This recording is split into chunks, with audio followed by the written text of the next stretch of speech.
दोस्तों, psychotherapist and author Robert Glover के according लोगों के साथ नाइसली बिहेव करने में कोई बुराई नहीं है, लेकिन चीजें बिगड़ना और प्रॉब्लम्स क्रिएट होना तब शुरू हो जाती हैं जब कुछ लोग हमेशा नाइसली बिहेव करने को ही अपनी आइडेंटिटी बना लेते हैं और उन्हें जब कोई "you are a very nice guy" कहता है तो उन्हें बड़ा ही अच्छा लगता है और फिर इस मिस्टर नाइस गाय के टैग को बनाए रखने के लिए वो दूसरों के लिए इतना ज्यादा करना शुरू कर देते हैं कि जिससे फिर उनकी मदद की कोई वैल्यू नहीं रहती। उनकी खुद की लाइफ की, उनके इमोशंस की और उनकी कोई कदर नहीं करता। उनके शरीफ और अच्छे होने का लोग फायदा उठाते हैं और उन्हें हल्के में लेने लगते हैं। इसीलिए ऑथर रॉबर्ट ग्लोवर अपनी अमेजिंग बुक नो मोर मिस्टर नाइस गाय में नाइस गायज की साइकोलॉजी, बिहेवियर और थिंकिंग पैटर्न के बारे में डीपली डिटेल में हमें समझाते हैं और साथ ही वो सिखाते हैं कि क्यों और कैसे हम बजाय मिस्टर नाइस गाय बनने के एक हाई वैल्यू और हाई सेल्फ एस्टीम वाला मैन बन सकते हैं इस बुक की मदद से। और ऐसा ही हर मेल को होना भी चाहिए।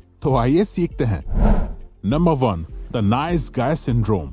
एक्चुअली ऑथर एक साइकोथेरेपिस्ट है जिन्हें कई सारे पेशेंट्स पर सालों तक स्टडी करने के बाद ये पता चला कि लास्ट 50 सालों में सोसाइटी में कई चेंजेस हुए हैं, जिस वजह से मर्दों की एक नई नस्ल तैयार हुई है जो हमेशा दूसरों का अप्रूवल सीख करने में बिजी है। ऑथर इन लोगों को कहते हैं द नाइस गाइज। आपने ये लाइन जरूर सुनी होगी, नाइस गाइज फिनिश लास्ट। और अगर हम आपको किसी नाइस गाय के बारे में इमेजिन करने को बोलें तो आपके दिमाग में कोई ऐसा पर्सन आएगा जो बहुत ही पोलाइट, डिसेंट और वेल मैनर्ड वाला इंसान है, जो हमेशा दूसरों को खुश रखता है, लोगों की केयर करता है, किसी से लड़ाई वगैरह भी नहीं करता। मगर ऑथर के अकॉर्डिंग सच तो यह है कि इन रियलिटी इस कॉम्पिटिटिव वर्ल्ड में nice guys most of the time last ही आते हैं और ज्यादातर दूसरों की खुशी के चक्कर में ये कई बार खुद की खुशी कॉम्प्रोमाइज कर देते हैं। नाइस गाइज को लगता है कि अगर वो दूसरों की ज्यादा केयर करेंगे, उनको हमेशा वो देंगे जो वो चाहते हैं, तो ही लोग उनसे बहुत इम्प्रेस होंगे और अच्छा मानेंगे, जो कि एक सबसे बड़ा मिथ है। और ऑथर ने इस मिथ को नाम दिया है द नाइस गाय सिंड्रोम। ये मिथ कहता है कि नाइस गाइज अगर हमेशा अच्छे रहेंगे और दूसरों के बारे में सोचेंगे तो वो खुश और प्रॉब्लम फ्री रहेंगे। मगर असल में जब ये स्ट्रैटेजी काम नहीं करती तो नाइस गाइज की फ्रस्ट्रेशन बढ़ जाती है और उनके हाथ सिर्फ डिसअपॉइंटमेंट ही लगती है और फिर वो बहुत हेल्पलेस फील करते हैं। इस बारे में ऑथर कहते हैं कि nice guys are anything but nice. उनका इतना नाइस होना उन्हें कोई फायदा नहीं दे रहा है, बल्कि असल में वो खुद को और हर्ट करते जा रहे हैं। Stop trekking your good deeds. ये वो एक सिंगल हैबिट है जो नाइस गाइज को हमेशा फ्रस्ट्रेशन में रखती है। जो लोग बहुत ज्यादा नाइस होते हैं वो दूसरों के लिए भी बहुत ज्यादा नाइस चीजें करने लगते हैं, स्पेशली गर्ल्स के लिए, जैसे कोई एक्सपेंसिव गिफ्ट दे देना, हमेशा हेल्प के लिए अवेलेबल रहना या सिंपली अपना टाइम देना। और वो अपने इन सारे नाइस ट्रेट्स और हेल्प को ट्रैक भी करते हैं। वो याद रखते हैं कि उन्होंने किसके लिए क्या क्या करा है। ऑथर बताते हैं कि ऐसा करने के पीछे एक साइकोलॉजिकल रीजन ये है कि नाइस गाइज अपने सारे अच्छे काम को करने के बाद सबकॉन्शियसली एक्सपेक्ट करते हैं कि उन्हें भी सामने वाले पर्सन से सेम एफर्ट्स इन रिटर्न में मिलेंगे जितने उन्होंने करे हैं, जो कि एक हाई वैल्यू वाला मैन कभी नहीं करता है। क्योंकि अगर उन्हें कुछ अच्छा करना होता है तो वो बस कर देते हैं बिना ये सोचते हुए कि उससे रिटर्न में क्या मिलेगा। वो दूसरों के लिए करी हुई चीजों का हिसाब नहीं रखता जो उसे एक हाई वैल्यू मैन बनाता है। फॉर एग्जाम्पल, अगर कोई लड़का एक लड़की को पसंद करता है तो वो उसे इम्प्रेस करने के लिए कई सारी चीजें करेगा, अपना टाइम देगा, गिफ्ट देगा, बहुत एफर्ट करेगा। और जब वो लड़की इन सब के बाद भी उसे रिजेक्ट कर देगी या सिंपली कहे तो फ्रेंड जोन कर देगी, तो लड़का ऑटोमेटिकली फ्रस्ट्रेट होने लगेगा और खुद ही हर्ट होगा। यार, मैंने उसके लिए इतना सब कुछ किया लेकिन उसने मेरी कदर नहीं की, वो बड़ी तेज निकली, मुझे लूट के चली गई। लेकिन वहीं एक हाई वैल्यू मैन भी उस लड़की को इम्प्रेस करने के लिए सब कुछ करेगा, पर वो इन सभी चीजों का ट्रैक नहीं रखेगा और उसके बाद वो रिजेक्ट भी हो जाए तो वो उस रिजेक्शन को एक्सेप्ट करके और आगे बढ़ जाएगा। इसीलिए अगर आप भी कहीं ना कहीं अपने माइंड में याद रखते हो जो भी आपने किसी के लिए अच्छे काम करे हैं, तो आप ऑटोमेटिकली अपनी एक्सपेक्टेशंस को बढ़ा रहे हो जो आपके कंट्रोल में नहीं है। और जब आपको अपनी ये एक्सपेक्टेशंस फुलफिल होती नहीं दिखेंगी तो आप और गुस्सा करने लगोगे, क्योंकि आप इस बात को एक्सेप्ट नहीं कर पाओगे कि आपने किसी के साथ इतना अच्छा करा है और सामने वाले पर्सन ने आपको उसका कुछ रिटर्न में नहीं दिया, जो कि इस दुनिया का सच है। क्योंकि ये लोगों की गलती नहीं है कि हम उनसे बिना पूछे खुद के लिए इतनी हाई एक्सपेक्टेशंस लगा रहे हैं। तो अगर ज्यादा नेकी करनी है तो नेकी करके दरिया में डालना भी याद रखो। Have higher standards.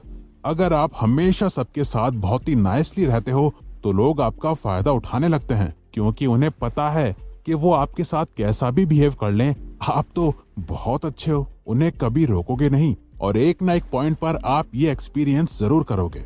तो हम कैसे लोगों को अपना फायदा उठाने से रोक सकते हैं? वेल, इसके लिए ऑथर कहते हैं, have higher standards for how people treat you. Simply अपनी नजरों में खुद की वैल्यू बढ़ाओ। किसी भी इंसान को अननेसेसरी रिस्पेक्ट देने के बजाय खुद की रिस्पेक्ट बढ़ाओ। फॉर एग्जाम्पल, आप एक लड़कों के ग्रुप में हो जहाँ एक दोस्त आपका मजाक बना रहा है, जो कि कम्प्लीटली नॉर्मल भी है। जनरली दोस्त लोग में स्पेशली लड़के आपस में एक दूसरे का बहुत मजाक उड़ाते हैं, जो कि अगर कभी कभार हो तो चलता है। लेकिन अगर वो सेम दोस्त हर बार आपका ही मजाक बनाने लगे और उसके जोक्स थोड़े लाइट हार्टेड और फनी से लेकर सीधा डिसरेस्पेक्टफुल होने लगे, तो उस टाइम आपको अपने दोस्त को रोकना चाहिए। इवन दोस्त ही नहीं, वो हर एक इंसान जो आपकी सेल्फ रिस्पेक्ट को हर्ट करने की कोशिश करता है बुरे इंटेंशंस के साथ। नाइस गाइज में एक बात कॉमन है कि उनकी टॉलरेटिंग पावर बाकी लोगों से ज्यादा होती है। अब चाहे उनका कोई भी कितना भी मजाक उड़ा ले या अच्छे से बिहेव ना करे, तो वो इतनी जल्दी इस बात पर एक्शन नहीं लेते। वो उस कन्फ्लिक्ट वाली टेंशन को अवॉइड करने लगते हैं, जिसके लिए आपको अपने हाई स्टैंडर्ड्स को सेट करना बहुत जरूरी है। यानी कि खुद के लिए हाई स्टैंडर्ड सेट करो, ना कि लो स्टैंडर्ड्स। Speak with conviction. अगर आप ये पता करना चाहते हो कि कोई बहुत ज्यादा नाइस है, तो इसका सबसे फास्टेस्ट वे है कि आप ये देखो कि वो पर्सन कैसे बात कर रहा है। Nice guys mostly indirect way में बात करते हैं। वो ये एक्सपेक्ट करते हैं कि सामने वाला उनके इनडायरेक्ट मैसेज से उनकी बातों को समझ ले और वो पूरा कर दे जो वो नाइस गाय चाहता है। वो ऐसा इसलिए करते हैं क्योंकि उन्हें रिजेक्शन से डर लगता है, इसीलिए वो अपनी बातों से इनडायरेक्टली कम्युनिकेट करते हैं, जो सामने वाले के लिए बहुत फ्रस्ट्रेटिंग हो जाता है। एक्चुअली ऑथर के एक क्लाइंट को अपनी गर्लफ्रेंड के साथ भी सेम प्रॉब्लम्स हो रही थी। वो उससे डायरेक्टली नहीं कह पा रहा था कि वो अपनी रिलेशनशिप को एक स्टेप आगे ले जाना चाहता है, उससे शादी करना चाहता है, क्योंकि उसे डर था कि उसकी गर्लफ्रेंड उससे रिजेक्ट कर देगी, जिस वजह से वो इनडायरेक्टली अपनी बातें उसके आगे रख रहा था, जिससे दोनों को बहुत प्रॉब्लम हो रही थी। लड़का अपनी बात कह नहीं पा रहा था और लड़की ये समझ नहीं पा रही थी कि आखिर वो क्या चाहता है, जिसपे ऑथर की बात सुनकर उसने डायरेक्टली अपनी गर्लफ्रेंड से बात करी, जिसका रिजल्ट ये निकला कि वो भी पहले यही चाहती थी और वेट कर रही थी कि उसका बॉयफ्रेंड इस बारे में उससे बात करे। सो अगर आप भी रिजेक्शन या किसी और डर की वजह से डायरेक्टली अपनी फीलिंग्स कम्युनिकेट नहीं कर पाते हो और इनडायरेक्टली अपनी बात कहने का ट्राई करते हो, तो ये आपको एक वीक मैन की कैटेगरी में डालता है। तो जब भी आप नेक्स्ट टाइम किसी से बात करो, तो डायरेक्टली फुल कन्विक्शन के साथ अपने थॉट्स को सामने रखो। Stop agreeing so much. आप किसी ऐसे पर्सन को जरूर जानते होंगे जिसके ओपिनियन बहुत जल्दी बदल जाते हैं। वो सभी की बातों से अग्री करने लगता है। एक ग्रुप में किसी टॉपिक पर बात चल रही हो तो उस पर्सन का अपना कोई स्टैंड नहीं होता, वो बस दूसरों की बातों से अग्री करने लगता है, जो उसे एक नाइस गाय बनाता है, जो ये शो करता है कि वो दूसरों के व्यू पॉइंट्स की कितनी रिस्पेक्ट करता है, वो कितना अच्छा आदमी है। अब इसका रीजन ऑथर बताते हैं कि नाइस गाइस को ये लगता है कि अगर वो दूसरों के ओपिनियंस के साथ अग्री करेंगे तो वो उन्हें एक लाइकेबल पर्सन बनाएगा, जिससे सामने वाले को लगेगा कि ये पर्सन मेरी तरह सोचता है और वो उसकी रिस्पेक्ट करेगा। ये भी एक मिथ है। लोगों की हर बातों पर सिंपली अग्री करके आप उन्हें ये फील करा रहे हो कि आप भी उन्हीं की तरह सोचते हो, जिससे वो आपको पसंद करने लगेंगे। पर साथ ही वो ये भी देखते हैं कि आपका अपना कोई स्टैंड नहीं है, जिस वजह से वो आपको पसंद तो करते हैं पर आपकी रिस्पेक्ट नहीं करते। इसीलिए नेक्स्ट टाइम अगर कोई अपने डिफरेंट थॉट्स आपके सामने रखे तो आप उससे अग्री करके चुप मत बैठ जाओ, बल्कि आप भी अपने थॉट्स को शेयर करो, उससे अग्री या डिसअग्री करो जैसा भी आपको सच में लगता है, और उसकी बातों को चाहो तो चैलेंज करो। अब यहाँ आपको कोई डिबेट वगैरह नहीं जीतनी है और ना ही हर किसी से हर बात पे सिर्फ डिसअग्री ही करना है, बल्कि बस अपने थॉट्स और पॉइंट ऑफ व्यू को भी वही रिस्पेक्ट देनी है जितनी आप बाकी लोगों की बातों को देते हो। तो अगर आपको ये वीडियो अच्छी लगी तो वीडियो को लाइक और सब्सक्राइब बटन पे क्लिक करके इस चैनल को ग्रो करने में सपोर्ट करो और बेल नोटिफिकेशन ऑन कर लीजिए ताकि आप आने वाली वीडियोस मिस न कर पाओ। Thank you for watching.